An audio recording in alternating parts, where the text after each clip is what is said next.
Hi hello உலகெங்கிலும் இருக்கிற சினிரேஸ் YouTube channel நேயர்கள் அனைவருக்கும் வணக்கம். நான் உங்கள் தலப்பாக்கட்டி ராஜ்பாபு. இன்னைக்கு நாம பார்க்க போற படம் டைரக்டர் விஷ்ணு நாராயண் இயக்கத்தில் பிஜு மேனன், சுராஜ், ஸ்ருதி ராமச்சந்திரா, லிஜோமோல் ஜோஸ், ஜானி ஆண்டனி இவங்க எல்லாரும் நடிச்சிருக்கிற நடான சம்பவம் மலையாள படத்தை பற்றி பார்ப்போம். ஒரு பெரிய விஐபி காலனி. அந்த காலனியில் வந்து 5 நண்பர்களில் ஒரு ஆள் சுராஜ். அவர் வந்து ஃப்ரெண்ட்ஸோட ஃபன் பார்ட்டி என்டர்டெயின்மெண்ட் சொல்லி சரக்கு போட்டு ஜாலியாக வாழ்ந்துட்டு இருக்காங்க. அந்த காலனிக்கு வந்துட்டு பிஜு மேனன் ஒய்ஃப் குழந்தையோட வந்து குடி வராரு. இப்போ பிஜு மேனன் யாருன்னு பார்த்தீங்கன்னா சப்மரைன் இன்ஜினியர். கடலில் வந்து ஒரு 6 மாதம் ஒர்க் பண்ணிட்டு 6 மாதம் வந்து லீவில் இருக்கிறவர். ஒய்ஃப் வந்து காலேஜ் ப்ரொஃபஸராக இருக்காங்க. இப்போ அவங்க ஃப்ரீ டைமில் வந்து பார்த்தீங்கன்னா ஹீரோ குழந்தையோட சமையல் பண்ணிட்டு ரொம்ப ஒய்ஃபுக்கு சப்போர்ட்டாகவும் குடும்பத்தை வந்து எல்லா வேலையும் பார்த்துட்டும் ஜாலியாக வாழ்ந்துட்டு இருக்காங்க. வழக்கமாக இந்த காலனிக்குள்ளார ஒரு வெஜிடபிள் வேன் வரும். எல்லா வீட்டிலேருந்து லேடிஸ் வந்து காய்கறி வாங்கும்போது இங்கிருந்து பிஜு மேனன் போயிட்டு காய்கறி வாங்குவார். வாங்கின இடத்துல இப்போ எல்லா லேடிஸு இவரும் வந்து ஃபன்னாக பேசி ஒரு ஃப்ரெண்ட்ஷிப் ஆகிடுவாங்க. இதை பார்த்த உடனே அந்த ஆப்போசிட்டில் வந்து சுராஜ் டீம் வந்து கடுப்பாயிடும். என்ன இவன் எப்போ பார்த்தாலும் வந்து பெண்கள்கிட்ட வந்து பேசிட்டே இருக்கிறான் அப்படின்ற மாதிரி அவங்க வந்துட்டு குறுகுறுன்னு பார்த்து ஒரு மாதிரி போதையில் வந்து தப்பாக புரிஞ்சுப்பாங்க. சுராஜ் எப்பவுமே தன்னோட நண்பர்களோட தண்ணி அடிச்சிட்டு இருக்கிறதுனால லிஜோமல் ஜோஸுக்கு வந்துட்டு பயங்கரமாக டென்ஷனு. அதனால வந்து அவங்க வந்து தூக்கம் இல்லாமல் ஸ்ட்ரெஸ்லேயே வந்து தவிச்சிட்டு இருக்காங்க.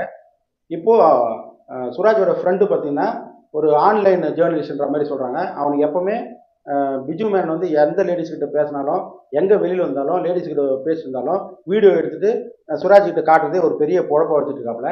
அப்படி இருக்கும்போது லிஜோமல் ஜோஸ் வந்து ஸ்ட்ரெஸ்ஸுக்கு ஏதாவது டிப்ஸ் இருந்தால் கொடுங்க அப்படின்னு சொல்லிட்டு பிஜு மேனன் வந்து கேட்கும்போது அவர் வந்து ஃபோன்லேயே வந்து டிப்ஸ் எல்லாம் கொடுப்பாரு. அந்த விஷயத்தை இவங்க ஃபாலோ பண்ணி ரெக்கார்ட் பண்ணிடுறாங்க. அந்த காலனிக்கு வந்து புக்ஸ் விற்கிற சேல்ஸ் கேர்ள் வராங்க. இப்போது பிஜு மேனனுடைய டாக்டர் வந்து எனக்கு அந்த புக்ஸ் வேணும்னு சொல்லி கேட்கும்போது இவர் வந்து ஜிபே பண்ணுறாரு. அந்த லேடிக்கு வந்து சடனாக வந்து ஸ்டமக் ப்ராப்ளம் வந்தோடனே சார் தப்பாக எடுத்துக்கலாம், நான் கொஞ்சம் ரெஸ்ட் ரூம் யூஸ் பண்ணிக்கிறேன், ரொம்ப எமர்ஜென்சி சார்ன்ற மாதிரி ஹெல்ப் கேட்குறா. இப்போது பிஜு மேனன் வந்துட்டு சரி ஓகே நீ உள்ளே போய்ட்டு யூஸ் பண்ணிக்கன்னு சொல்லிட்டு உள்ளே கூப்பிட்டு போகிறாரு. இப்போ இந்த ஜேர்னலிஸ்ட் வந்து கேமரா ஷூட் பண்ணிட்டே இருப்பாங்களா, அவன் வந்து பிஜு மேனனை ஃபாலோ பண்ணிட்டே இருக்கும்போது இந்த கேர்ள் ஏன் உள்ளே போகிறா அப்படின்னு எனக்கு ஒரு டவுட் வந்துருக்கு. நேராக சுராஜ் வீட்டுக்குள்ளார் போயிட்டு இந்த மாதிரி அந்த உள்ளே போயிருக்கா, இப்போ நம்ம போயிட்டு லாக் பண்ணோம்னா கையை கிளம்ப பிடிச்சிடலாம், அவனுடைய வண்டவாளம் தண்டவாளம்லாம் வந்துட்டு எல்லாருக்கும் தெரிஞ்சிடும் வாங்க அப்படின்னு சொல்லிட்டு 2 பேர் கூப்பிட்டு வரும்போது அவனுக்கு ஏற்கனவே ஹீரோ மேலே இருக்கிற கோபத்தில் ஒரு பெரிய கட்டை எடுத்துட்டு சுராஜ் வருவான். நேராக பிஜு மேனன் வீட்டுக்குள்ளே போயிட்டு ஏன் எதுக்குன்னு கேட்காம அடின்னு அடிப்பான்.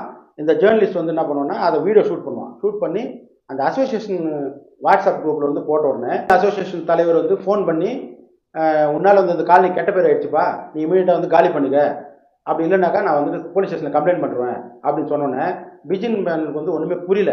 இப்போ அந்த காலனிலே வந்து தொடர்ந்து வாழ்ந்தாரா இல்லை அந்த காலனி விட்டு காலி பண்ணாரான்றது மீதி கதை. இந்த படத்தோட அழகான விஷயங்களை பற்றி பேசுவோம். 2 ஹீரோஸ், ஒன்று வந்து பிஜு மேனன், இன்னொன்று வந்து சுராஜ். 2 பேருமே வந்து அவங்களுக்கு கொடுத்த கேரக்டர் வந்து ரொம்ப சிறப்பாக பண்ணியிருக்காங்க. சுராஜ் வந்துட்டு பிஜு மேனன் வந்து கோவப்படுற சீன்ஸ் எல்லாம் வந்து ரொம்ப நேர்த்தியாக ரொம்ப லைவாக பண்ணியிருக்காப்புல. நமக்கே வந்து பயங்கரமான கடுப்பு இருக்குது. அந்தளவுக்கு அவர் ஒரிஜினல் பர்ஃபார்மன்ஸ் கொடுத்துருக்காரு சொல்லலாம். இவர் எந்த அளவுக்கு ஃபயராக ஆக்டிங் பண்ணுறாரோ ஆப்போசிட்டில் பிஜு மேனன் பார்த்தீங்கன்னா ரொம்ப சாஃப்டாக சட்டில்டாக உனக்கு குறைஞ்சவன் நான் இல்லை அப்படின்ற மாதிரி சூப்பராக நடிச்சிருக்காப்புல. ஒவ்வொரு க்ளோஸ்அப்பாக இருந்தாலும் அந்த நடிப்பு வந்து ரொம்ப இயல்பாக வெளிப்படுத்தி ஸ்கோர் பண்ணியிருக்கான்னு சொல்லலாம். இவங்களுக்கு பேரை வந்து லிஜோமோல் ஜோஸ் அண்டு ஸ்ருதி ராமச்சந்திரா. இவங்களும் வந்து பார்த்தீங்கன்னா அந்த கதாபாத்திரத்துக்கு தகுந்த மாதிரி ரொம்ப பியூட்டிஃபுல்லாக ஸ்கோர் பண்ணியிருக்காங்க. உங்களுக்கு ஏற்கனவே தெரியும் லிஜோமோல் ஜோஸ் வந்து ஜெய்பீமில் வந்து ரொம்ப பிரமாதமாக அவங்களுடைய ஆக்டிங் வந்து வெளிப்படுத்தியிருந்தாங்க. ஸ்ருதி ராமச்சந்திராவும் ரொம்ப பார்க்கறதுக்கே வந்து 2 ஏஞ்சல் மாதிரி இருக்காங்க. ரொம்ப பியூட்டிஃபுல்லாக இருக்குது பார்க்கும்போது. அந்த மாதிரி ஒரு ஃபேமிலி வந்து நமக்கும் வந்து அமைஞ்சா நல்லா இருக்காதா அப்படின்ற அளவுக்கு பிஜு மேனனும் ஸ்ருதி ராமச்சந்திரனுடைய அந்த ஃபேமிலி பாண்டிங் வந்து ரொம்ப சிறப்பாக இருக்குன்னு சொல்லலாம். படத்தோட ஆரம்பத்துலேருந்து எண்டு வரையும் நம்மளை ஒரு செகண்டு கூட கதை விட்டு வெளியில் போகாத அளவுக்கு தன்னுடைய ரைட்டிங் ஸ்டைல்லையும் திரைக்கதை ஸ்டைல்லையும் வந்து ரொம்ப ஹார்ட் ஒர்க் பண்ணி சூப்பராக ஒர்க் பண்ணியிருக்காங்கன்னு சொல்லலாம். பொதுவாகவே இப்போ மலையாள சினிமா வந்து தொடர்ந்து மஞ்சுமல் பாய்ஸு, அதே மாதிரி பிரேமலு, அந்த மாதிரி நம்ம நிறைய சக்ஸஸ் படம் வந்திருக்கு. கதையோட ஓட்டத்தில் ரொம்ப அழுத்தமான கதை வந்து மலையாள சினிமாவில் ஒர்க் பண்ணுறாங்கன்னு சொல்லிட்டு நம்மளுக்கு ஏற்கனவே தெரியும். இருந்தாலுமே கூட அந்த வெற்றி பட வரிசையில் இந்த படமும் வந்து சேர்ந்துருக்கு. மியூசிக்காக இருக்கட்டும், பொதுவாக கேமராமேனுடைய ஒர்க்கு ரொம்ப பளிச்சுன்னு அழகாக காட்டியிருக்காப்புல. நமக்கு வந்துட்டு ஃபர்ஸ்ட் ஹாஃபில் ஒரு ஃப்ரேமிங்ஸு கலரும், செகண்ட் ஹாஃபில் ஒரு கலரும் வந்து டோன் வந்து செப்பரேட் பண்ணி ஒர்க் பண்ணியிருக்காங்க. பார்க்கறதுக்கு ரொம்ப நிறைவாக இருக்குது. படத்தோட மூடு எங்கேயுமே டைவர்ட் ஆகாமல் மியூசிக் டைரக்டர் வந்து அவருடைய லைவான ஒரு மியூசிக்கில் வந்து சூப்பராக ஸ்கோர் பண்ணியிருக்காரு சொல்லலாம். அதே மாதிரி டோட்டல் ஃபேமிலியோடு போயிட்டு என்ஜாய் பண்ணிட்டு வரதுக்கு ஒரு தரமான ஒரு சிறப்பான படம். எங்களுடைய ரிவ்யூ உங்களுக்கு பிடிச்சிருக்கும்னு நம்புகிறேன். லைக் பண்ணுங்கள், சப்ஸ்கிரைப் பண்ணுங்கள், ஷேர் பண்ணுங்கள். அதே மாதிரி உங்கள் ஃப்ரெண்ட்ஸுங்களுக்கு சொல்லி கமெண்ட்ஸ் பண்ணுங்கள். அடுத்து ஒரு நல்ல வீடியோவில் மீட் பண்ணலாம். Until then signing out, Thalappakatti Rajbabu.